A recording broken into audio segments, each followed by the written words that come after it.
So I was asked the question, what if I own a business and I need to get a divorce? And that's a great question.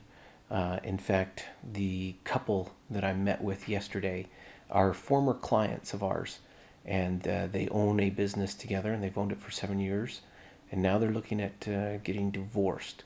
So first of all, you need to have separate counsel when you get divorced. You can't go back to your prior business attorney. You need to have a different attorney represent each of you. If you don't do that, you're going to run into some ethical problems with your current business lawyer. But essentially what usually happens is the court will look at the business when it was created or when it was purchased.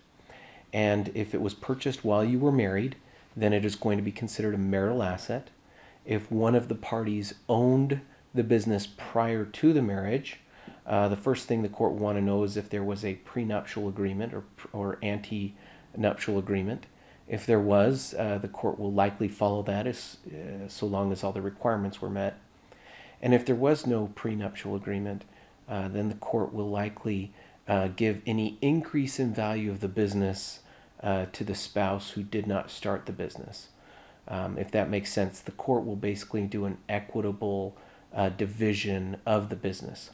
Most of the time, when we do a divorce or we're involved in a business and a divorce, we will have a third party do a business valuation, and we will usually have one of the parties buy out the other party, or we will have the business put on the market and sold, and divide the net equity between the parties, either pursuant to an agreement or do an equitable distribution.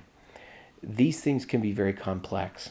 We deal with electrical companies, we deal with contractors, we deal with restaurant owners, we've dealt with all kinds of business owners in the divorce process.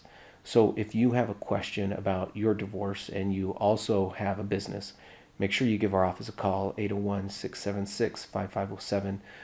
Here at Ascent Law, we will help you with your business in a divorce case. We look forward to speaking with you. Thanks.